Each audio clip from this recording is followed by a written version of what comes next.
Second ಗೇರಲ್ಲಿ ಕೂಡ ಆರಾಮಾಗಿ ಇದು ನೋಡಿ ಸ್ವಲ್ಪ ಹೀಲ್ ಹಪ್ಪಿದೆ ಆದ್ರೂ ಕೂಡ ಎಷ್ಟು ಆರಾಮಾಗಿ ಹೋಗುತ್ತೆ ನೋಡಿ. ಸ್ಟೇರಿಂಗ್ ಅಬ್ವಿಯಸ್ಲಿ ನಿಮ್ಗೆ ಹಾರ್ಡ್ ಖಂಡಿತ ಬರುತ್ತೆ ಇದರಲ್ಲಿ. ಆ ರಫ್ನೆಸ್, ಆ ರಗಡ್ನೆಸ್ ಪ್ರತಿಯೊಂದೂ ಕೂಡ ಇದರಲ್ಲಿ ನೀಟಾಗೆ ಬ್ಲೆಂಡ್ ಮಾಡಿದ್ದಾರೆ. Hi, good evening. ಈಗ ನಮ್ಮ ಹತ್ರ ಇರುವಂಥದ್ದು XUV 500 2015 top and W10 sun roof ಇರುವಂಥ ಮಾಡಲ್. ಈ 17 ಇಂಚಸ್ ವೀಲ್ ಏನಿದೆಯೋ ನಿಜವಾಗ್ಲೂ ಇದು ಟಫ್ ಟಫ್ ರೋಡ್ಗಳಲ್ಲೂ ಹೈವೇಗಳಲ್ಲೂ ಎಲ್ಲದಕ್ಕೂ ಯೂಸ್ ಆಗುತ್ತೆ. ಇದು 65, 235 ಮತ್ತು ಟೋಟಲ್ ಬಂದು 17 ಇಂಚಸ್ ಅಲೈದಿದೆ. ಸೊ 4 ಕೂಡ ಡಿಸ್ಕ್ ಆಗಿರುತ್ತೆ. ನಿಮಗೆ ಬ್ರೇಕಿಂಗ್ ಎಫಿಷಿಯನ್ಸಿನೂ ಕೂಡ ಆಲ್ಮೋಸ್ಟ್ 95 to 97 ಅಕ್ಯುರಸಿ ಇದೆ. ಸೊ ಡೀಸೆಲ್ ಲೀಡ್ ಈ ಕಡೆ ಇರೋದಿದೆ, ಡಿಫಾಗರ್ ಇದೆ, ಎಲ್ಲ ನಿಮಗೆಲ್ಲ ಸಿಗುತ್ತೆ. ಇದರಲ್ಲಿ ರೇರ್ ಕ್ಯಾಮ್ರಾ ಕೂಡ ಇದೆ. ನಿಮಗೆ ಫಸ್ಟ್ ಬ್ಯಾಚ್ ಗಾಡೀಲಿ ರೇರ್ ಕ್ಯಾಮ್ರಾ ಇಲ್ಲ, ಬಟ್ ಇದರಲ್ಲಿ ಇದೆ. ಸೆನ್ಸರ್ ಕೂಡ ಇದೆ. ಸೊ ಇದರಲ್ಲಿರೋವಂಥದ್ದು ಅಲಾಯ್ ಇಲ್ಲ, ಸ್ಪೇರ್ ವೀಲ್ ಬಂದು ಅಲಾಯ್ಸ್ ಇಲ್ಲ, ರಿಮ್ ಅದು ಕೊಡೋದಿದೆ. ಇಬ್ಬರು ಮಕ್ಕಳು ಕೂತ್ಕೋಬಹುದು ಅಥವಾ ಒಂದು 20 ವರ್ಷಕ್ಕಿಂತ ಚಿಕ್ಕ ಮಕ್ಕಳು ಕೂತ್ಕೋಬಹುದು, ಏನು ಪ್ರಾಬ್ಲಮ್ ಇಲ್ಲ. ದೊಡ್ಡವರು ಕೂಡ ಕೂತ್ಕೊಂಡಿದ್ದಾರೆ, ಇಬ್ಬರು ಕೂಡ ಕೂತ್ಕೊಂಡು ಓಡಿಸಿದ್ದೀನಿ. 3 ಜನನೂ ಕೂಡ ಕೂರಿಸ್ಕೊಂಡು ಓಡಿಸಿದ್ದೀನಿ. ಈ ಗಾಡಿಯಲ್ಲಿ ನೀವು ನಂಬ್ತಿರೋ ಇಲ್ವೋ 11 ಜನನ ತುಂಬಿಸಿದ್ದೀನಿ, ದೊಡ್ಡವ್ರನ್ನ 11 ಜನ ತುಂಬಿಸಿದ್ದೀನಿ, ಮಕ್ಕಳನ್ನ ಇಬ್ಬರು ಒಟ್ಟು 13 ಜನನ ಕೂರಿಸ್ಕೊಂಡು ಓಡಿಸಿದ್ದೀನಿ. ಲಾಂಗೆ ಹೋಗಿದ್ದೀನಿ. ಸೊ ಇದರಲ್ಲಿ ಸಿವೆಂಟ್ಸ್ ಇಲ್ಲಿದೆ, ಈ ಕಡೆನೂ ಇದೆ, ಸೊ ಈ ಕಡೆನೂ ಇದೆ, ಈ ಕಡೆನೂ ಇದೆ, ಈ ಕಡೆನೂ ಏರ್ ಬ್ಯಾಗ್ ಇದೆ, ಈ ಕಡೆನೂ ಏರ್ ಬ್ಯಾಗ್ ಇದೆ, ಈ ಕಡೆನೂ ಏರ್ ಬ್ಯಾಗ್ ಇದೆ, ಈ ಕಡೆ ಏರ್ ಬ್ಯಾಗ್, ಈ ಕಡೆ ಏರ್ ಬ್ಯಾಗು. ಹಬ್ಬಬ್ಬಬ್ಬ 6 8 ಎಷ್ಟು ಏರ್ ಬ್ಯಾಗ್ ಇದೆಯೋ ಗೊತ್ತೇ ಇಲ್ಲ, ಅಷ್ಟೊಂದು ಏರ್ ಬ್ಯಾಗ್ ಇದರಲ್ಲಿದೆ. ಗ್ರಿಪ್ಪರ್ ಇದೆ, ಎಲ್ಲ ಕಡೆನೂ ಗ್ರಿಪ್ಪರ್ ಇದೆ. ಸೊ ನಿಮ್ಗೆ ಇಳಿಯೋದಕ್ಕೆ ಹತ್ತೋದಕ್ಕೆಲ್ಲ ಏನೂ ಪ್ರಾಬ್ಲಮ್ ಇಲ್ಲ. 12 ವೋಲ್ಟ್ ಸಾಕೆಟ್ ಕೂಡ ಇದೆ. ಸೊ ಇಲ್ಲೂ ಕೂಡ AC ಇದೆ, ಹ್ಯಾಂಬರ್ ಸಪೋರ್ಟ್ ಕೂಡ ಇದೆ. ಮಾರ್ಕೆಟ್ ನಾನು ಹಾಕ್ಸಿರೋದು. ಸೊ ಇದು XUV 500 ಲೋಗೋ. ಇದು ಉರಿತಾ ಇರ್ತದೆ ಯಾವಾಗೂ. ಅದನ್ನು ಕೂಡ ನೀವು ಆಟೋಮೆಟಿಕ್ ಅಡ್ಜಸ್ಟ್ ಮಾಡ್ಕೋದು. Height, front, back, roof sun roof ಅಂತ ಹೇಳಿ ಅದೇ ಫಿಕ್ಸ್ ಆಗಿಬಿಡುತ್ತೆ. ಸೊ 1 ಟಚ್ ಓಪನಿಂಗ್ ಆಗುತ್ತೆ. ಬಾ ಸಾಕು. ಇಷ್ಟಿದ್ರೆ ಸೇಫ್ಟಿ ಫ್ಯೂಚರು ಇಷ್ಟು ಕೊಟ್ಟು ಸನ್ ರೂಫೂ ಕೊಟ್ಟಿರೋದ್ರಿಂದ ಇದು ಆ್ಯಕ್ಚುಲಿ ಬೆಟರ್ ಆಪ್ಷನ್ಸ್ ಅಂತಲೇ ಹೇಳ್ಬೋದು. ಉದ್ದಕ್ಕೆ ಕೊಡ್ತಾರೆ 700ಅಲ್ಲಿ. ಈಗ 7XO ಕೂಡ ಬಂದಿದೆ ಅಂತ. ಇಲ್ಲಿ ಅಸಿಸ್ಟ್ ಇದೆ, ಆಂಬಿಯೆಂಟ್ ಲೈಟ್ ಇದೆ, ಅದನ್ನು ಕೂಡ ನೀವು ಆಫ್ ಮಾಡ್ಕೋಬೋದು, ಆನ್ ಮಾಡ್ಕೋಬಹುದು. ಸ್ಟಾಫ್ ಅಂದರೆ ನಿಮಗೆ ಎಲ್ಲನ ಹೊರಗಡೆ ಹೋದಾಗ ಈ ಟ್ರಾಫಿಕ್ನಲ್ಲಿ ತಗ್ಲಾಕೊಂಡಾಗ ನಿಮಗೆ ಇಲ್ಲಿ ನೋಡಿ ಕ್ಲಚ್ಚು, ಬ್ರೇಕು, ಎಕ್ಸಲೇಟ್ ಇದೆ ಅಲ್ವಾ. ಈ ಕ್ಲಚ್ನ ಹಿಡಿದ್ಬಿಟ್ಟು ನೀವು ನ್ಯೂಟ್ರಲ್ ಹಾಕಿದ ತಕ್ಷಣ, ಹ್ಯಾಂಡ್ ಬ್ರೇಕ್ ಹಾಕಿದ ತಕ್ಷಣ ಆಟೋಮೆಟಿಕ್ಲಿ ಆಫ್ ಆಗುತ್ತೆ. ಇದನ್ನ ನೀವು ಆನು ಮಾಡ್ಕೋಬೋದು, ಆಫು ಮಾಡ್ಕೋಬೋದು. ಬಂಪರ್ ಟು ಬಂಪರ್ ಟ್ರಾಫಿಕಲ್ಲಿ ನೀವು ಇದನ್ನು ಆನ್ ಮಾಡಿಕೊಂಡ್ರೆ ನಿಮಗೆ ಆಫ್ ಆಗ್ತಾ ಇರ್ತದೆ, ಆನ್ ಆಗ್ತಾ ಇರ್ತದೆ 5 ಸೆಕೆಂಡ್ಸ್ಗೆಲ್ಲ. ನಿಮಗೆ ಇಲ್ಲೂ ಕೂಡ ಇದೆ ಸ್ಪೇಸು, ಇಲ್ಲೂ ಕೂಡ ಸ್ಪೇಸ್ ಇದೆ. ಸ್ಪೇಸು ಇಲ್ಲೂ ಕೂಡ ಸ್ಪೇಸ್ ಇದೆ. ನಿಮ್ಗೆ ಇಲ್ಲೂ ಕೂಡ ಸ್ಪೇಸ್ ಇದೆ. ಎಲ್ಲ ಇಟ್ಕೋಬೋದು. 1 ಲೀಟ್ರ್ ಕ್ಯಾನ್ಗಳನ್ನ ಇಟ್ಕೋಬೋದು. ಆ ಕಡೆನೂ ಇದೆ, ಈ ಕಡೆನೂ ಇದೆ, ಎಲ್ಲ ಕಡೆನೂ ಇದೆ. ಸೊ ರೈಲ್ವೆ ಮಿರರ್ ಇದೆ, ಕೂಲಿಂಗ್ ಗ್ಲಾಸ್ ಹೋಲ್ಡರ್ ಇದೆ. ಈ ಮಿರರ್ದು ಕೆಳಗಡೆ ಹೋಲೋಗ್ರಾಮ್ ಕೂಡ ಇರುತ್ತೆ. ನಿಮ್ಗೆ XUV 500 ಅಂತ ಬರುತ್ತೆ. ಇದ್ರದ್ದು ಕಂಫರ್ಟ್ ಮಾತ್ರ ಎಕ್ಸಿಲೆಂಟ್ ಆಗಿದೆ. ಟಾರ್ಕ್ ಆಗಿರಲಿ, ಹೈ ಸ್ಪೀಡ್ ಸ್ಟೆಬಿಲಿಟಿ ಆಗಿರಲಿ, ಎಂಥದ್ದು ಇಲ್ಲ, ಎಕ್ಸಿಲೆಂಟಾಗಿ ಹೋಗುತ್ತೆ. ಅದ್ರ ಬಗ್ಗೆ ದೂಸರ ಮಾತಿಲ್ಲ. ಲೋ ಸ್ಪೀಡಲ್ಲಿ ಕೂಡ ಎಷ್ಟು ಆರಾಮಾಗಿ ಹೋಗುತ್ತೆ.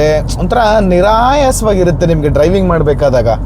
ಒಂಥರ ನಿಮ್ಗೆ ಯಾಕಂದರೆ 2,500 ಕಿಲೋಮೀಟ್ರ್ 3,000 ಕಿಲೋಮೀಟ್ರಲ್ಲೂ ಸ್ಟ್ರೆಚ್ ಮಾಡಬೇಕಾದಾಗೂ ನನಗೆ ಅದೇ ಅನಿಸಿರೋದು. ಸೊ ನಿಮ್ಮ ಕಮ್ಮಿ ಸಿಟಿಲಿ ಓಡಾಡಬೇಕಾದ್ರೂ ಸೇಮ್ ಹಾಗೇನೆ ಅನಿಸುತ್ತೆ. ಅಷ್ಟು ಈಸಿಯಾಗಿ ಹೋಗುತ್ತೆ, ಏನು ಸ್ಟ್ರೆಸ್ ಆಗಲ್ಲ, ಆರಾಮಾಗಿ ಹೋಗುತ್ತೆ. ಯಾಕಂದ್ರೆ ಸ್ಕಾರ್ಪಿಯೋ ಆಗಿರಲಿ, ಸ್ಟ್ರಾಮ್ ಆಗಿರಲಿ, ಈ ಸೆಗ್ಮೆಂಟಲ್ಲಿ ಬರೋವಂಥ ಹ್ಯಾರಿಯರ್ ಆಗಿರಲಿ, ಸುಮಾರು ವೆಹಿಕಲ್ಗಳು ನಾನು ಟೆಸ್ಟ್ ಡ್ರೈವ್ ಮಾಡಿದ್ದೀನಿ ಮತ್ತು ಅವುಗಳನ್ನೂ ಕೂಡ ತುಂಬ ಲಾಂಗೆಲ್ಲ ಓಡಿಸಿದ್ದೀನಿ. ಬಟ್ ನಿಮಗೆ ಏನೋ ಒಂದು ಸ್ವಲ್ಪ ಯಾವುದೋ ಒಂದು ಮೂಮೆಂಟಲ್ಲಿ ಕಂಫರ್ಟ್ ಲೆವೆಲ್ ಅನ್ನೋದು ಅಷ್ಟೇನು ನಿಮ್ಗೆ ಇರಲ್ಲ. ನೋಡಿ ಸೆಕೆಂಡ್ ಗೇರಲ್ಲಿ ಕೂಡ ಆರಾಮಾಗಿ ಇದು ನೋಡಿ ಸ್ವಲ್ಪ ಹೀಲ್ ಹಪ್ಪಿದೆ, ಆದ್ರೂ ಕೂಡ ಎಷ್ಟು ಆರಾಮಾಗಿ ಹೋಗುತ್ತೆ ನೋಡಿ, ಇಷ್ಟು ಸ್ಮೂತಾಗಿ. 3rd ಗೇರಲ್ಲಿ ನೋಡಿ ಎಷ್ಟು ಆರಾಮಾಗಿ ಹೋಗುತ್ತೆ ನೋಡಿ.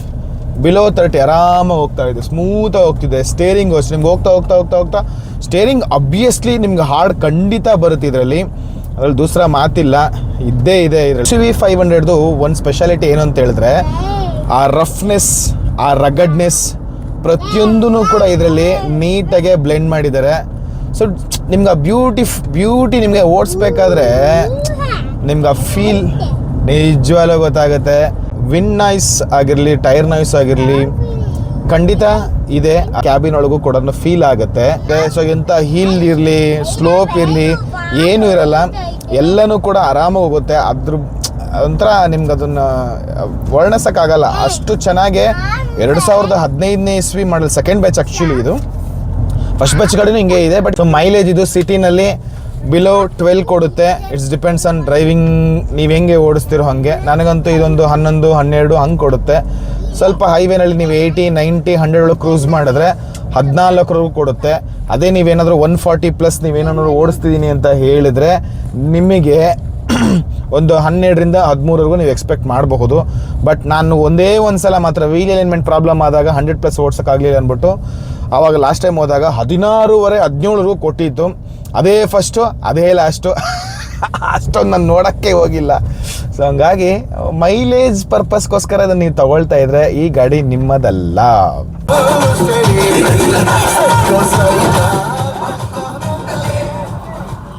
ಕಾಪಿರೇಟ್ ಬಂದ್ಬಿಡ್ತದೆ. ಇನ್ನೂ ನಾನು ನೋಡಿ ಮಾನಿಟೈಸ್ ಆಗಿಲ್ಲ, ಬಟ್ ಆಗುತ್ತಲ್ಲ ಫ್ಯೂಚರಲ್ಲಿ. ಆವಾಗ ಕಾಪಿರೇಟ್ ಬಂದು ಈ ವಿಡಿಯೋ ಡಿಲೀಟ್ ಆಗಿಬಿಟ್ರೆ ಚೆನ್ನಾಗಿರಲ್ಲ.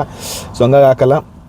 ಇದರಲ್ಲಿ ಪ್ಲಸ್ ಪಾಯಿಂಟ್ಸ್ ಏನು, ಮೈನಸ್ ಪಾಯಿಂಟ್ಸ್ ಆಲ್ರೆಡಿ ವೀಡಿಯೋ ಮಾಡಿದ್ದೀನಿ. ಪ್ಲಸ್ ಪಾಯಿಂಟ್ಸ್ ಏನು ಅಂತ ನಿಮಗೆ ಹೇಳ್ತೀನಿ.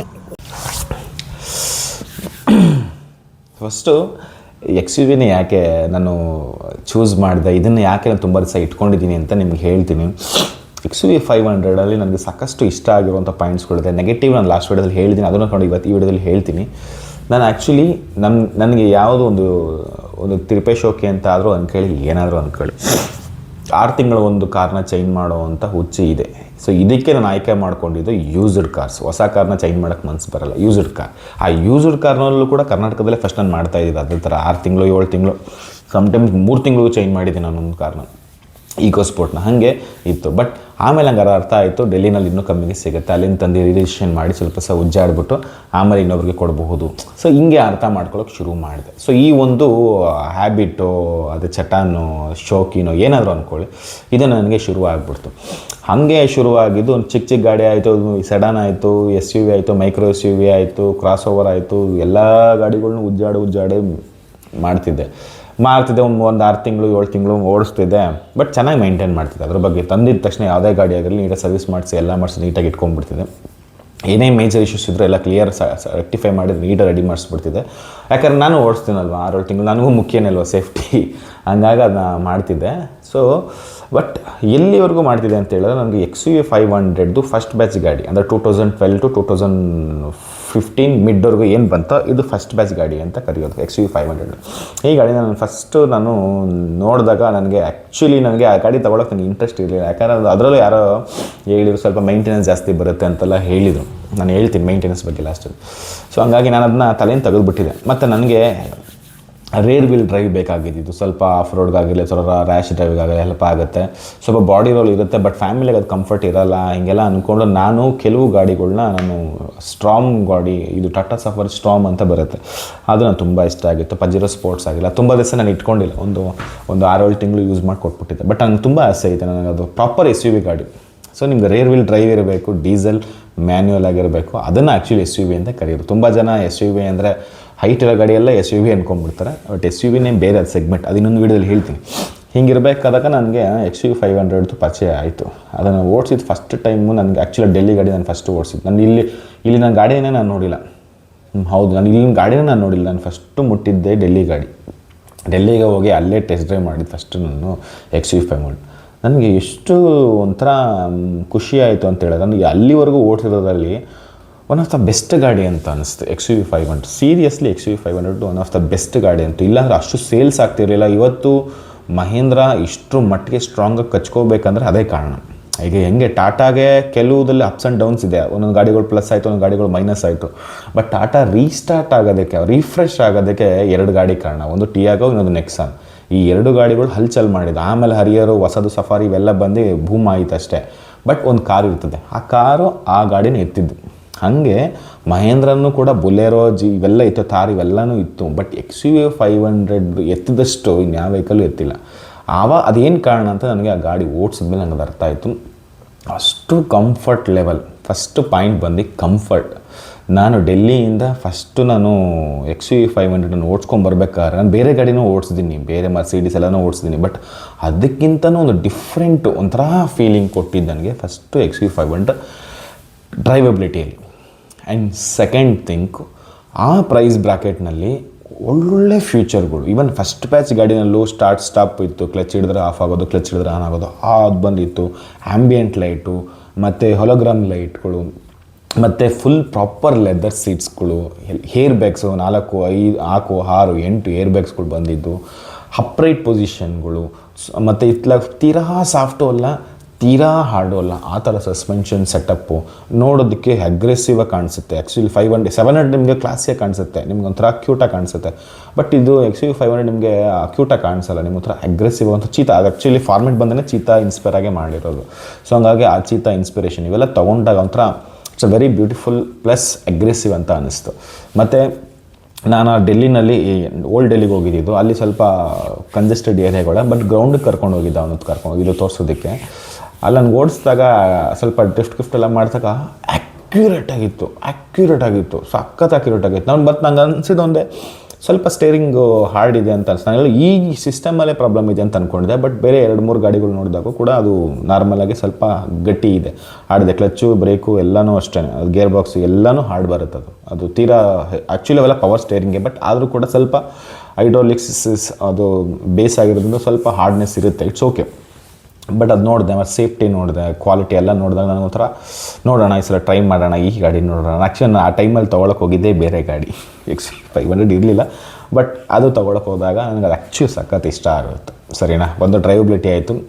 ಎರಡನೇದು ಬಂದು ಫ್ಯೂಚರ್. ಆ ಪ್ರೈಸ್ ಬ್ರ್ಯಾಕೆಟ್ನಲ್ಲಿ ಅಷ್ಟೆಲ್ಲ ಫ್ಯೂಚರ್ ಕೊಟ್ಟರು. ಪ್ರೊಜೆಕ್ಟರ್ ಹೆಡ್ಲ್ಯಾಂಪ್ ಬರುತ್ತೆ, ಫಾಗ್ ಲೈಟ್ ಡಿಸೈನ್ ಎಲ್ಲನೂ ಕೂಡ ನನಗೆ ಇಷ್ಟ ಆಯಿತು. ಮೈಲೇಜ್ ಕೂಡ ಓಕೆ. ತುಂಬ ಜನ ಮೈಲೇಜ್ ಬಗ್ಗೆ ಕೇಳಿದ್ರಿ. 12 to 14ವರೆಗೂ ಆರಾಮಾಗಿ ನೀವು ಎಕ್ಸ್ಪೆಕ್ಟ್ ಮಾಡ್ಬೋದು ಹೈವೇನಲ್ಲಿ.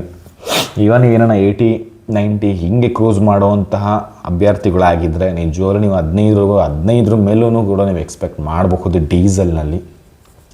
ಬಟ್ ನಾನು ಆಬ್ವಿಯಸ್ಲಿ ಪ್ರಿಫರ್ ಮಾಡೋದು ಮ್ಯಾನ್ಯುಯಲೇನೆ. ದಯವಿಟ್ಟು ಆಟೋಮೆಟಿಕ್ಗೆ ನೀವು ಯಾರಾದರೂ ಹೊಸಬ್ರಾಗಿದ್ದು ಸಿಟಿ ಟ್ರಾಫಿಕ್ ಕಂಡೀಷನ್ಸ್ಗೆ ಓಕೆ ಅನ್ನೋರು ಹೋದರೆ ಆಟೋಮೆಟಿಕ್ ಹೋಗಿ CVT ಈ ಥರದನ್ನ ಯಾವುದೇ ಗಾಡಿ ತೊಗೊಳ್ಳಿ, CVT ಪ್ರಿಫರ್ ಮಾಡಿ. AMT ತೊಗೋಬೇಡಿ. ಡಬ್ಬಾ ಥರ ಇದೆ ಕೈಗಾರ್, ನಮ್ಮ ಬ್ರದರ್ದು ಕೈಗಾರ್ ಇದೆ, ಡಬ್ಬಾ ಥರ ಗೇರ್ ಸಿಸ್ಟಮ್ ಇದೆ. ಅದು ಇನ್ನೊಂದು ಸಲ ಹೇಳ್ತೀನಿ. ಸೊ ನಾನು ಮ್ಯಾನ್ಯುಯಲ್ಲೇ ತೊಗೊಂಡಿದ್ದು ಸಾಕಾಗಿ ಇಷ್ಟ ಆಗೋಯ್ತು ನನಗೆ. ಅದು ಓಡಿಸ್ಕೊಂಡು ಬರ್ತಿದ್ರೆ ಒಂಥರ ಫೀಲ್, ಅದೊಂಥರ ಗ್ರೇಟ್ ಫೀಲು. ಮತ್ತು ಬಾಡಿ ರೋಲು ಖಂಡಿತ ಇಲ್ಲ ಅದರಲ್ಲಿ. ನಾರ್ಮಲ್ ನಿಮಗೆ ಅಷ್ಟು ದೊಡ್ಡ ವೆಹಿಕಲಲ್ಲಿ ಬಾಡಿ, ಈಗ ಸ್ಕಾರ್ಪಿಯೋ ಕ್ಲಾಸಿಕ್ ಆಗಿರಲಿ, ಸಿಕ್ಕಾಪಟ್ಟೆ ಬಾಡಿ ರೋಲ್ ಇದೆ. ಸ್ಟ್ರಾಮ್, ಅದಕ್ಕಿಂತ ಮುಂಚೆ ನನಗೆ ಇಷ್ಟವಾಗಿದ್ದ ಗಾಡಿ ಅದು. ಇವಾಗಲೂ ನನಗೆ ಸ್ಟ್ರಾಮು ಇಷ್ಟನೇ. ಬಟ್ ಆ ಸ್ಟ್ರಾಮಲ್ಲಿ ಸಿಕ್ಕಾಪಟ್ಟೆ ನಿಮಗೆ ಗಾಡಿ ಬ್ರೇಕ್ ಹಿಡಿದು ಸ್ವಲ್ಪ ರೈಟ್ ಕಟ್ ಮಾಡಿಸೋಕು ನಿಮಗೆ ಬಾಡಿ ರೋಲ್ ಹಂಗೆ ಫೀಲ್ ಆಗುತ್ತೆ, ಒಳಗೆ ಕೂತಿರೋದು ಕೂಡ ಫೀಲ್ ಆಗುತ್ತೆ. ಬಟ್ ಇದರಲ್ಲಿ XUV 500 ನಿಮಗೆ ಅದು ಮೋನೋಕಾರ್ಕ್ ಚಾಸಿಸ್ ಆಗಿರೋದ್ರಿಂದ ನಿಮ್ಗೆ ಅಷ್ಟು ಫೀಲ್ ಆಗೋಲ್ಲ. ಅಕ್ಯುರೇಟ್ ಪೊಸಿಷನಲ್ಲಿ ಹಂಗೆ ನಿಂತ್ಕೊಂಡು ಸೆಡಾನ್ ವೆಹಿಕಲ್ ಹೆಂಗೆ ನಿಂತ್ಕೊಳ್ಳುತ್ತೋ ಅದೇ ಪೊಸಿಷನಲ್ಲಿ ನಿಂತ್ಕೊಳ್ಳುತ್ತೆ. ಬ್ರೇಕಿಂಗು ಅಷ್ಟೇ ನೀಟ್ ಬೈಟ್ ಇದೆ, ಕ್ಲಿಯರ್ ಕಟ್ ಇದೆ, ತೀರಾ ನಿಮಗೆ ಡಿಫ್ರೆನ್ಸ್ ಆಗೋಲ್ಲ. ನಿಮಗೀಗ ಇನೋವಾ ಆಗಿರಲಿ, ಫಾರ್ಚುನರ್ ಆಗಲಿ ಸ್ವಲ್ಪ ನಿಮಗೆ 100% ಅಕ್ಯುರೇಸಿ ಸಿಗೋಲ್ಲ. ಬಟ್ XUV 500 ನಿಮಗೆ 100% ಅಕ್ಯುರೇಸಿ ಸಿಗುತ್ತೆ. ಬಿಕಾಸ್ ಅದು 4 ಕೂಡ ಡಿಸ್ಕ್ ಬ್ರೇಕು, ಅಷ್ಟೇ ನಿಮಗೆ ಬೈಟಿಂಗ್ ಸಿಗುತ್ತೆ. 17 ಇಂಚ್ ವೀಲ್ ಆದ್ರೂ ಕೂಡ ನಿಮಗೆ ಎಲ್ಲೂ ಕೂಡ ನಿಮಗೆ ಯಾವುದೋ ದೊಡ್ಡ ಗಾಡಿ ಥರನೇ ಫೀಲ್ ಆಗೋಲ್ಲ. ಅಷ್ಟು ಕಂಫರ್ಟ್ ಸಿಗುತ್ತೆ. ಅಷ್ಟು ಒಂಥರ ನಿಮಗೆ ಡೋರ್ ಹಾಕ್ಬೇಕಾದ್ರೆ ಆ ಫೀಲ್ ಗೊತ್ತಾಗುತ್ತೆ. XUV 500ದು ಮಜಾನೇ ಬೇರೆ. ಅದು ತುಂಬ ಡಬ್ ಅಂತ ಸೌಂಡ್ ಹೊಡಿತದೆ, ಒಂಥರ ಆ ಸೇಫ್ಟಿ ಫೀಲ್ ಆಗುತ್ತೆ. ಮತ್ತು ನಿಮ್ಗೆ ಹೈ ಸ್ಪೀಡ್ ಸ್ಟೆಬಿಲಿಟಿ ಎಕ್ಸಲೆಂಟು. ನಾನು ಆ ಗಾಡಿನ 195 ಏನೋ ವಡೋದರ ಎಕ್ಸ್ಪ್ರೆಸ್ಸಲ್ಲಿ ಟ್ರೈ ಮಾಡಿದ್ದು. ಇಲ್ಲಿ ಟ್ರೈ ಮಾಡಿಲ್ಲ ನಾನು. ಇಲ್ಲೆಲ್ಲ 160 ಮ್ಯಾಕ್ಸಿಮಮ್. ಚಿತ್ರದುರ್ಗದಿಂದ ದಾವಣಗೆರೆಗೆ ಹೋಗ್ಬೇಕಾದ್ರೆ 6 ಟ್ರೈ ಮಾಡಿದ್ದು ಇದೆ. ಬಟ್ ನಾನು ತೀರಾ ಟ್ರೈ ಮಾಡಿದ್ದು ವಡೋದರ ಎಕ್ಸ್ಪ್ರೆಸ್. ಅದು ಫುಲ್ ಖಾಲಿಲೇನಿತ್ತು. ಮಗನ ಅವಾಗ ಇನ್ನೂ ಅಲ್ಲಿ ಸ್ವಲ್ಪ ಆಗ್ತಾಯಿದ್ರು, ಏನದು ಇಲ್ಲ ಇದೆಲ್ಲ ಆಗ್ತಿದ್ರು, ಕ್ಯಾಮ್ರಾಸ್ ಎಲ್ಲ ಆಗ್ತಿದ್ರು. ಸೊ ಅಲ್ಲಿ ನಾನು ಟ್ರೈ ಮಾಡಿದ್ದು ಅದೇ ಲಾಸ್ಟು. ಅಷ್ಟು ಸ್ಪೀಡ್ ಟ್ರೈ ಮಾಡಿದ್ದು ಆ ಗಾಡಿನಲ್ಲಿ. ಹೋಂಡಾ ಸಿಟಿಲಿ ಟ್ರೈ ಮಾಡಿದ್ವಿ. ಹೋಂಡಾ ಸಿಟಿ ಸೂಪರಾಗಿ ಹೋಗುತ್ತೆ. ಹೋಂಡಾ ಸಿಟಿಲಿ ನಿಮ್ಗೆ ಗೊತ್ತಾಗಲ್ಲ. ಬಟ್ XUV 500ಅಲ್ಲಿ ನೀವು 160+ ಹೋದರೆ ಇಮಿಡಿಯೇಟ್ಲಿ ಗೊತ್ತಾಗುತ್ತೆ ಗಾಡಿ ಸ್ಪೀಡ್ ಹೋಗ್ತಿದೆ, ಗೊತ್ತಾಗುತ್ತೆ. ಬಿಕಾಸ್ ಅದು ಅಪ್ರೈಟ್ ಪೊಸಿಷನ್ಲಿದೆ, ಹೈಟ್ ಜಾಸ್ತಿ ಇರೋದ್ರೆ ಗೊತ್ತಾಗ್ಬಿಡ್ತದೆ. ಸೊ ಹಂಗಾಗಿ ಹೈ ಸ್ಪೀಡ್ ಸ್ಟೆಬಿಲಿಟಿ ಎಕ್ಸಲೆಂಟ್ ಆಗಿದೆ. ನಿಮಗೆ ಬಾಡಿ ರೋಲ್ ಒಂದು ಲೆವೆಲ್ಗೆ ಇದೆ, ಬಟ್ ನಿಮ್ಗೆ ಅದು ಫೀಲೇ ಆಗೋಲ್ಲ. ಅದು ಆರಾಮಾಗಿ ಹೋಗುತ್ತೆ, ಕಂಫರ್ಟಾಗಿರುತ್ತೆ ನಿಮಗೆ. ಬಟ್ ನನಗೆ ಸೆಕೆಂಡ್ ಬ್ಯಾಚಲ್ಲಿ ನನಗೆ ಹೈ ಬೀಮ್ ಇಷ್ಟ ಆಗಲಿಲ್ಲ, ಬಿಕಾಸ್ ಅದು ತುಂಬ ಡಲ್ ಇದೆ. ಬಟ್ ಇಟ್ಸ್ ಓಕೆ, ಅದು ಬೇರೆ ವಿಷಯ, ಅದು ಎಲೆಕ್ಟ್ರಾನಿಕ್ಸ್ ಇಶ್ಯೂಸು. ಆ್ಯಂಡ್ ಇನ್ನೊಂದು ನನಗೆ ಪಾಸಿಟಿವ್ ಅಂತ ಅನಿಸಿದ್ದು ಆ ಗಾಡಿನಲ್ಲಿ ರೋಡ್ ಪ್ರೆಸೆನ್ಸ್ ಸಖತ್ತಾಗಿದೆ. ಅದು ನೀಟ್, ಸ್ಪೆಷಲಿ ಬ್ಲ್ಯಾಕ್. ನಾನು ಆ್ಯಕ್ಚುಲಿ ಬ್ಲ್ಯಾಕ್ ಇಷ್ಟಪಡಲ್ಲ, ಬಟ್ ನನ್ನ ಹತ್ರ ಇವಾಗಿರೋದು ಆಬ್ವಿಯಸ್ಲಿ ಬ್ಲ್ಯಾಕ್. ಈ ಗಾಡಿಗಿಂತ ನನ್ನ ಹತ್ರ ಮುಂಚೆ ಸಿಲ್ವರ್ ಇತ್ತು. ಫಸ್ಟ್ ರಿವ್ಯೂನಾರ ಸಿಲ್ವರ್. ನೆಕ್ಸ್ಟು ಓವರ್ಟೇಕ್ ಮಾಡಬೇಕಾದಾಗ ಫಿನಾಮಿನಲ್ ಅಂತಲೇ ಹೇಳ್ಬೋದು. ಸ್ಪೆಷಲಿ 3rd ಗೇರ್ದಾಗ ಒಳ್ಳೆ ಟಾರ್ಕ್ ರಿಲೀಸ್ ಆಗುತ್ತೆ. ಹಂಗೆ ಹೂವು ಥರ ಹಂಗೆ ಎತ್ತು ಬಿಡ್ತದೆ. ನಿಮ್ಮ ಹತ್ರ ಎಷ್ಟೇ ಲೋಡ್ ಇದ್ರೂ ಹಂಗೆ ಹೂವು ಥರ ಎತ್ತು ಬಿಡ್ತದೆ ಗಾಡಿ.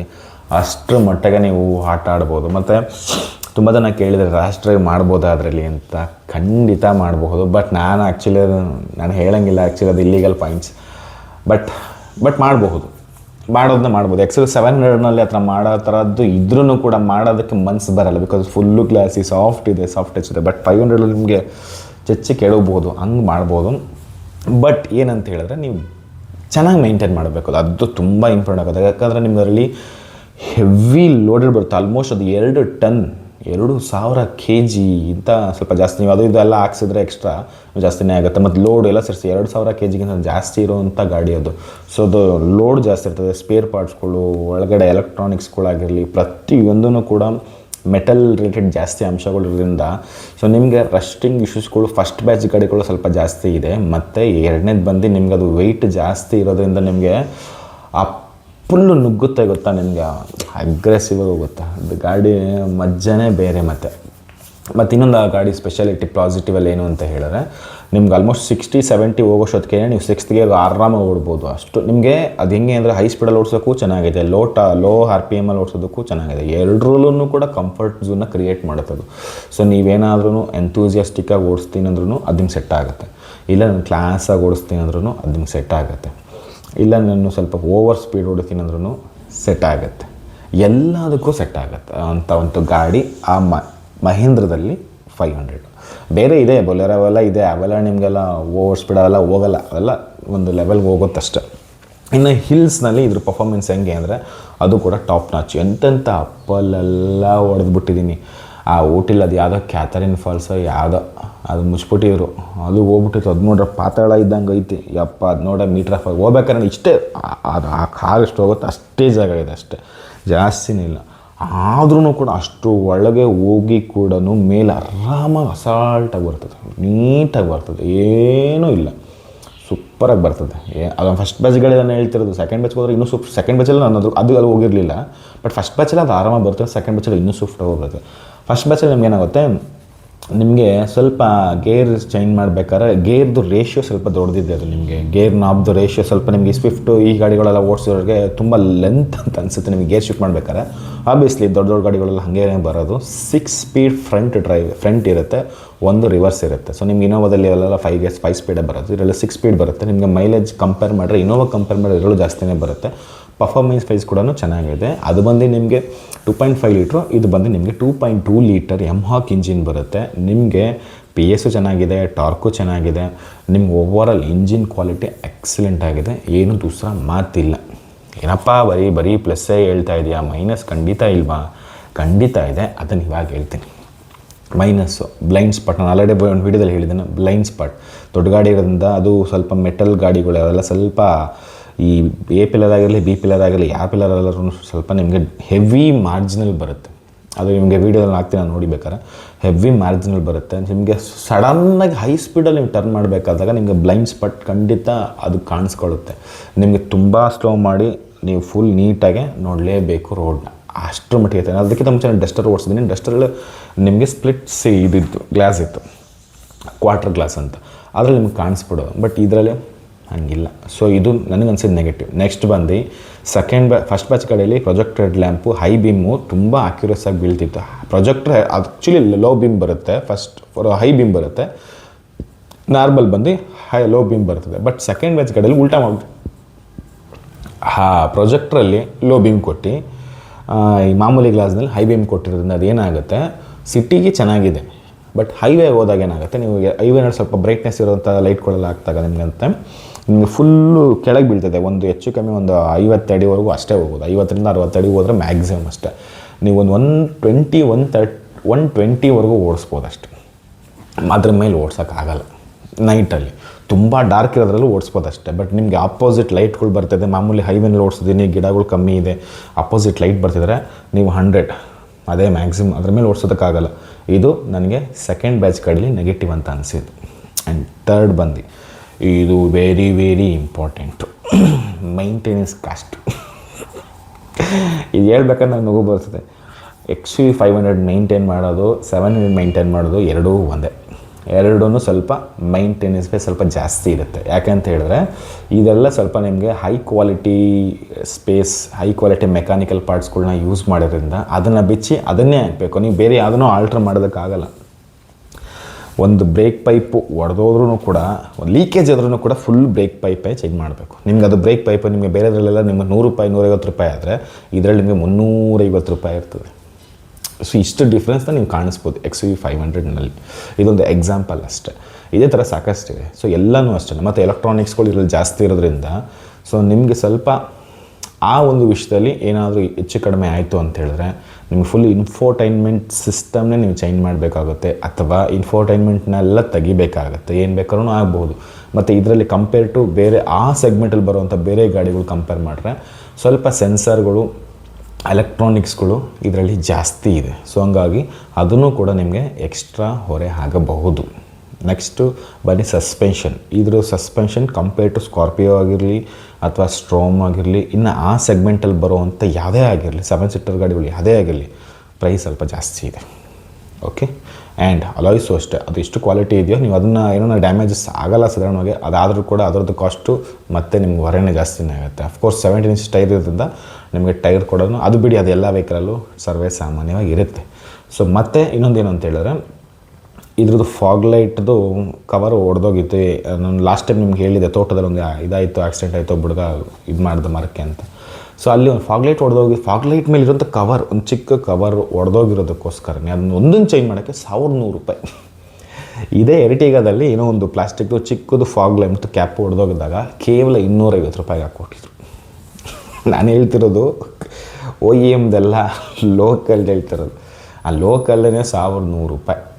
ಸೊ ಇದು ಪ್ರಾಬ್ಲಮ್. ಆ್ಯಕ್ಚುಲಿ XUV 500ದು ಪ್ರಾಬ್ಲಮ್ ಇಷ್ಟೇ, ಇನ್ನೇನಿಲ್ಲ. ಬಟ್ ಈ ಪ್ರಾಬ್ಲಮ್ ಯಾವಾಗಲೂ ಬರುತ್ತಾ?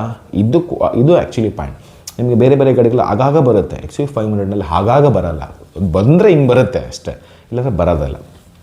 ಯಾವಾಗಲೂ ಅಷ್ಟೇ ಕ್ವಾಲಿಟಿ ಏನಿದೆ. ಈಗ ಟೊಯೋಟಾ ಯಾಕೆ ಅಷ್ಟು ಫೇಮಸ್ ಆಗಿದೆ ಅಂತ ಹೇಳಿದ್ರೆ ಅವರು ಜಾಸ್ತಿ ಇಂಜಿನ್ಸ್ ಮೇಲೆ, ಗಾಡಿದು ಮೆಕ್ಯಾನಿಕಲ್ ಪಾರ್ಟ್ಸ್ ಮೇಲೆ ಜಾಸ್ತಿ ಫೋಕಸ್ ಮಾಡ್ತಾರೆ. ಅವ್ರು ಎಲೆಕ್ಟ್ರಾನಿಕ್ಸ್ ಮೇಲೆ, ಫೀಚರ್ಸ್ ಮೇಲೆ ಜಾಸ್ತಿ ಫೋಕಸ್ ಮಾಡಲ್ಲ. ಅದು ಏನು ಮಾಡ್ತಾರೆ ಅದನ್ನು ಕರೆಕ್ಟಾಗಿ ನೆಟ್ಟಿಗೆ ಮಾಡಿರ್ತಾರೆ, ಅದಕ್ಕಷ್ಟೇ ಬೆಲೆ ಆಗುತ್ತೆ. ಬಟ್ ಮಹೇಂದ್ರದಲ್ಲಿ ಹೆಂಗೆ ಅಂತ ಹೇಳಿದ್ರೆ ಅವರು ಓವರಾಲ್ ಎಲ್ಲಾದ್ರ ಮೇಲೂ ಮಾಡಿರ್ತಾರೆ ನಿಜ. ಬಟ್ ಅದೇನಾಗುತ್ತೆ, ನಿಮಗೆ ಆ ಪಾರ್ಟ್ ಏನಾದರೂ ರಿಪ್ಲೇಸ್ಮೆಂಟ್ಗೆ ಅಂದರೆ ನೀವು ಅದನ್ನೇ ಹಾಕಬೇಕು, ಬೇರೆದನ್ನು ಹಾಕೋಕ್ಕಾಗಲ್ಲ, ಅಡ್ಜಸ್ಟ್ಮೆಂಟ್ ಮಾಡೋಕ್ಕಾಗಲ್ಲ. ಮತ್ತು ಅದೇನಾಗುತ್ತೆ, ನಿಮ್ಮ ನಾರ್ಮಲ್ ಪ್ರೈಸ್ ಕಂಪೇರ್ ಮಾಡಿದ್ರೆ ಬೇರೆದಕ್ಕೆ ಜಾಸ್ತಿ ಇರುತ್ತೆ, ಇದಕ್ಕೆ ಬೆಲೆ ಸ್ವಲ್ಪ ಜಾಸ್ತಿ ಇರುತ್ತೆ. ಮತ್ತು ಬೇರೆ ನೀವು ಆಲ್ಟ್ರ್ ಮಾಡೋಕ್ಕೆ ಚಾನ್ಸೇ ಇಲ್ಲ. ಮಾಡಿದ್ರು ಅದು ಗುಜ್ಜಾಡಲ್ಲ, ಏನಂತಾರೆ ಅದಕ್ಕೆ, ಜುಗ್ಗಾಡ್ ಕೆಲಸ. ಸೊ ಇದು actually problem. So finally conclusion ಏನು ಅಂತ ಹೇಳಿದ್ರೆ, ತೊಗೋಬೇಕಾ ಬೇಡವಾ, ಯೂಸ್ಡ್ XUV 500 ತೊಗೊಳ್ಳ ಬೇಡವಾ, ಇದು ಕ್ವಶನ್. ಸೊ ಈ ಕ್ವಶನ್ ನನ್ನ ಕೇಳಿದ್ರೆ ನೀವು ಆ ಪ್ರೈಸ್ ಬ್ರ್ಯಾಕೆಟ್ನ ಡೆಲ್ಲಿನಲ್ಲಿ 2016ನೇ ಇಸ್ವಿದು ಟಾಪ್ ಆ್ಯಂಡ್ ಇನ್ಕ್ಲೂಡಿಂಗ್ ಸನ್ರೂಫ್ ಇರುವಂಥದ್ದು ಕೇವಲ 5ರಿಂದ 5.5 ಒಳಗೆ ಮುಗಿಸ್ಬಹುದು. ಫಸ್ಟ್ ಓನರ್ ವೆಹಿಕಲ್ ನಾನು ಹೇಳ್ತಾ ಇರೋದು. ಪ್ರಾಪರ್ ಸರ್ವಿಸ್ ರೆಕಾರ್ಡ್ ಎಲ್ಲ ಬೇಕು ಅಂದರೆ ನಿಮ್ಮೊಂದು 10-20 ಸಾವಿರ ಜಾಸ್ತಿ ಆಗುತ್ತೆ. ಬ್ಯಾಡ್ 6 ಅಂದ್ಕೊಳ್ಳಿ, 6ಕ್ಕೆ ನೀವು 2016-17 first owner vehicle with service record ಇರೋದು, ವಿತ್ ಗಾಡಿ ಸಖತ್ತಾಗಿರೋದು ನಿಮಗೆ ಸಿಗುತ್ತೆ. ನೀವು ಅಲ್ಲಿದ್ದಲ್ಲಿ ತಂದೆ 1.5 ಲಕ್ಷ ಆ್ಯಡ್ ಮಾಡ್ಕೊಳ್ಳಿ, ಒಂದು 6, 1.5, 7.5 ಒಳಗೆ ಎಲ್ಲ ಮುಗಿದೋಗುತ್ತೆ. 7.5 ಲಕ್ಷಕ್ಕೆ ಅದು ನಿಜವಾಗ್ಲೂ ವರ್ತ್. ಯಾವಾಗ ಗಾಡಿ ಪಕ್ಕ ಕಂಡೀಷನಲ್ಲಿದ್ದು ವಿತ್ ಸರ್ವಿಸ್ ರೆಕಾರ್ಡಲ್ಲಿದ್ದು ಎಲ್ಲ ಪಕ್ಕ ಇದ್ದರೆ ವರ್ತ್. ಯಾಕಂದರೆ ಆ ಥರ ಅಂಶಗಳು ಬೇರೆ ವೆಹಿಕಲ್ಗಳಲ್ಲಿ ಸದ್ಯಕ್ಕೆ ನಿಮಗೆ ಸಿಗಲ್ಲ. ಇನ್ನು ಯಾಕಂದರೆ ನಿಮ್ಗೆ ಆ ಪ್ರೈಸ್ ಬ್ರ್ಯಾಕೆಟಲ್ಲಿ ಬೇರೆ ಯಾವುದೂ ಸಿಗೋಲ್ಲ. ಸಿಕ್ಕಿದ್ರೆ ನಿಮಗೆ ಆ ಥರ ಇರೋಲ್ಲ. ಸೊ ಇದನ್ನು ನೀವು ಅರ್ಥ ಮಾಡ್ಕೋಬೇಕಾದ್ರು.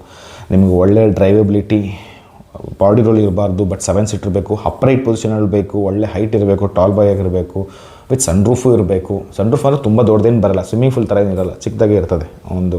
ಇಬ್ಬರು ಹತ್ತಿ ನಿಂತ್ಕೊಂಡು ನೋಡೋಷ್ಟು ಇರ್ತದೆ ಅಷ್ಟೇ. ತೀರಾ ನೀವು ಫುಲ್ ಪ್ಯಾನೋರಾಮಿಕ್ಕೆಲ್ಲ ಎಕ್ಸ್ಪೆಕ್ಟ್ ಮಾಡಬೇಡಿ, ಈ ಥರ ಎಲ್ಲ ಇರುತ್ತೆ. ಒಳ್ಳೆ ಕಂಫರ್ಟ್, ನೀವು ಎಷ್ಟು ದೂರ ಓಡಿಸಿದ್ರು ಕೂಡ ನಿಮಗೆ ಬ್ಯಾಕ್ ಪೈನ್ ಎಲ್ಲ ಏನೂ ಬರಲ್ಲ, ಆ ಥರ ಗಾಡಿ ಅದು. ಅದಕ್ಕೆ ನಿಮಗೆ ಹೆಲ್ಪ್ ಆಗುತ್ತೆ. ಆ್ಯಂಡ್ ನೆಕ್ಸ್ಟ್ ಬಂದು ನಿಮಗೆ ಸಸ್ಪೆನ್ಷನ್ ಸೈಡು ಎಲ್ಲ ಚೆನ್ನಾಗೇ ಇದೆ, ಏನು ಪ್ರಾಬ್ಲಮ್ ಇಲ್ಲ. ಒಳ್ಳೆ ಲೆದರ್ ಸೀಟ್ ಸಿಗುತ್ತೆ, ಎಲ್ಲನೂ ಓವರಾಲ್ ನೀವು ತೊಗೋಬೋದು, ಕನ್ಸಿಡರ್ ಮಾಡ್ಬೋದು. ಯಾವುದ್ಯಾವುದೋ ತೊಗೊಂಡು ಎಲ್ಲದಕ್ಕೂ ದುಡ್ಡು ಹಾಕಿ ಅದು ಮಾಡೋದಕ್ಕಿಂತ ಇದನ್ನು ತೊಗೊಂಡ್ರೆ ನಿಮಗೆ 7 ಸೀಟ್ರ್ ಆಗುತ್ತೆ, 7 ಜನ ಕೂತ್ಕೊಂಡು ಹೋಗ್ಬೋದು, ಇಲ್ಲ 5 ಜನ ಕೂತ್ಕೊಂಡು ಸಖತ್ತಾಗಿ ಲಗೇಜ್ ಇಡ್ಬೋದು, ಒಳ್ಳೆ ಸ್ಪೇಸ್ ಆಗುತ್ತೆ. 5 ಜನ ಕೂತ್ಕೊಂಡು ಹಿಂದೆ 2 ಚೇರ್ನ ಮಾಡಿಸ್ಬಿಟ್ರೆ ಸೂಪರ್ ಸ್ಪೇಸ್ ಸಿಗುತ್ತೆ, ಆರಾಮಾಗಿ ಇಟ್ಕೋಬೋದು. ಒಳ್ಳೆ ಹಳ್ಳ ಕೊಳ್ಳೋಕ್ಕೆಲ್ಲ ನೀವು ಆರಾಮಾಗಿ ಹಾಕ್ಬೋದು. ನೀವು ಏನೂ ಇಲ್ಲ, ನಿಮ್ಗೆಲ್ಲದಕ್ಕೂ ಅಡ್ಜಸ್ಟ್ ಆಗುತ್ತೆ ಅದು. ಅವಾಗವಾಗ ಸ್ವಲ್ಪ ವೀಲ್ ಅಲೈನ್ಮೆಂಟ್ ನೀವು ನೋಡಿಕೊಂಡ್ರೆ ಗಾಡಿ ಸೂಪರ್ ಕಂಡೀಷನ್ಸಲ್ಲಿ ಇರ್ತದೆ. 100ಇಂದ 120, 140ವರೆಗೂ ನೀವು ಹೈ ಸ್ಪೀಡಲ್ಲಿ ಆರಾಮಾಗಿ ನೀವು ಹೈವೇನಲ್ಲಿ ಸೂಪರಾಗಿ ಹೋಗ್ಬೋದು, ಏನು ಇಶ್ಯೂಸ್ ಇಲ್ಲ. ಅಷ್ಟು ಸ್ಟೇಬಲ್ಲಾಗಿ ಹೋಗುತ್ತೆ. 150 ಕೂಡ ಸ್ಟೇಬಲಾಗಿ ಹೋಗುತ್ತೆ. ಎಕ್ಸಲೆಂಟ್. ಇನ್ನು ನೀವು ಲೋ ಸ್ಪೀಡ್ 80-90 ಹೋಗ್ತಿದ್ರು ಕೂಡ ಒಳ್ಳೆ ಗಾಡಿ ಅದು. ಸೊ ಈ ಥರ ಗಾಡಿ ನಿಮ್ಗೆ ಏನಾದರೂ ಒಳ್ಳೆ ಬಜೆಟ್ನಲ್ಲಿ ಬಂತು ಅಂದರೆ ಕಣ್ಣು ಮುಚ್ಕೊಂಡು ತೊಗೊಳ್ಳಿ, ಇಟ್ಸ್ ಅಮೇಝಿಂಗ್ ಡೀಲ್. ಬಟ್ ಸ್ವಲ್ಪ ಸ್ಪೇರ್ ಪಾರ್ಟ್ಸ್, ಮೆಕ್ಯಾನಿಕಲ್ ಪಾರ್ಟ್ಸ್ಗಳಲ್ಲಿ ಸ್ವಲ್ಪ ನೀವು ನೋಡ್ಕೋಬೇಕು, ಬಿಕಾಸ್ ಆಫ್ ಕ್ವಾಲಿಟಿ ಕಾಸಕ್ಕೆ ತಕ್ಕಂಗೆ ಕಜ್ಜಾಯ ಇರುತ್ತೆ. ಸೊ ಇದು ನನ್ನ ಫೈನಲ್ ಕನ್ಕ್ಲೂಷನ್ ಅಷ್ಟೇ.